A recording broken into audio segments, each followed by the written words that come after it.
मीरपुर नाम के शहर में तेजस अपनी पत्नी नीरू के साथ रहता था।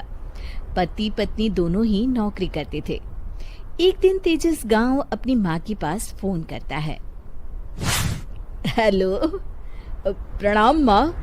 जीते रहो माँ, तुम दादी बनने वाली हो। अरे वाह, ठीक है बेटा, मैं कल ही आती हूँ। जब माँ जी शहर पहुंची तो बेटे बहू ने बहुत अच्छे से स्वागत किया। लीजिए माँ जी, चाय। अरे गर्मा गर्म पकोड़े ले आओ माँ के लिए। नीरू रसोई में गई और 2 मिनट में ही पकोड़े ले आई। जी ये लीजिए। बहू जादू से बनाए हैं क्या? अभी तो रसोई में गई थी। यम्मी। माँ जी, शीला रसोई में पकोड़े तल रही है, मैं बस लेकर आई। हे भगवान, मेरा धर्म भ्रष्ट कर दिया तूने। अब तो गंगा जल से शुद्धिकरण करना होगा। दूसरे दिन, माँ जी मैंने नाश्ता बना दिया है, ऑफिस जा रही हूँ। पर अभी तो घर का सारा काम पड़ा है। शीला आती ही होगी, झाड़ू पोछा बर्तन कपड़े वो सब कर लेगी। हमारे जमाने में घर का सारा काम हम ही करते थे। जी माँ जी, आप बहुत होशियार हैं, मैं घर ऑफिस दोनों नहीं संभाल पाती। तो जरूरत क्या है घर से बाहर जाकर चाकरी करने की? वैसे भी घर का काम खुद करने से घर में बरकत आती है, समझी? पर माँ जी। पर वर कुछ नहीं, इस महीने की पगार मिले फिर ऑफिस बंद। हाँ। रात को नीरू तेजस से कहती है, सुनिए जी, माँ जी बोल रही थी कि मैं नौकरी छोड़ दूं। वैसे ठीक ही तो है, अभी तुम्हें आराम की जरूरत है। फिर भी आराम कहाँ, शीला को छुड़ाने के लिए बोल रही थी। तो अब 24 घंटे में इतना काम तो कर ही सकती हो। पर जॉब पसंद है मुझे, घर पर मन नहीं लगेगा। अगले दिन जब दोनों ऑफिस के लिए निकल रहे थे, मेरी तो कोई कीमत ही नहीं है इस घर में।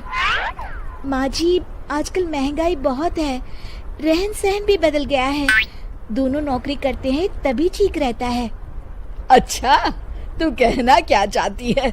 मेरा बेटा तुझे बिठा के खिला नहीं सकता? तू ही इस घर का खर्च चला रही है, हैं? नहीं माँ जी, मेरा वो मतलब नहीं था। मतलब खूब समझती हूँ, ये बाल धूप में सफेद नहीं किए मैंने। हाँ। अब तो ये रोज का काम हो गया था। तेजस भी रोज की झिकझिक से परेशान हो गया था। एक दिन उसने कहा, नीरू, वैसे भी तुम्हें मैटरनिटी लीव मिलने वाली है, तो अभी से ही छुट्टी ले लो। पर क्या, मेरी सैलरी अच्छी खासी है। आखिर नीरू ने रिजाइन कर दिया। जब बच्चा हुआ तो घर में सब बहुत खुश हुए। कुछ दिनों बाद तेजस फाइल देख रहा था। क्या हुआ तेजस, कुछ परेशान लग रहे हो? हाँ, वो हमारी जितनी सेविंग्स थी वो तो हॉस्पिटल में और छठी के फंक्शन में खत्म हो गई है नीरू। और अभी वैसे मंदी चल रही है तो मैं बोल रही थी कल मुन्ना को हेपेटाइटिस का टीका लगवाना है। नीरू, क्या पोस्टपोन नहीं कर सकते? नहीं जी, बिल्कुल नहीं। अब तेजस को समझ में आ रहा था कि उससे गलती हुई है। पैसों की कमी का असर घर के माहौल पर भी पड़ रहा था।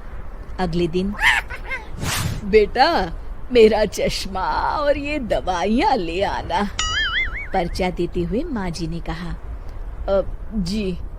तेजस, मुन्ना के लिए दूध का डिब्बा और डायपर भी ले आना, और ये किराने के सामान की लिस्ट है, इसे भी लाना है। तेजस गुस्से में लिस्ट मरोड़कर फेंकता है और चिल्लाता है, पैसे क्या पेड़ पर उगते हैं? ये ले आना, वो ले आना। अरे पर ये जरूरत का सामान ही है।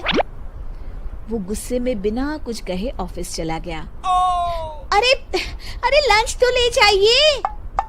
नीरू दौड़कर डिब्बा पकड़ाती है एक दिन खाना खाने के बाद, नीरू,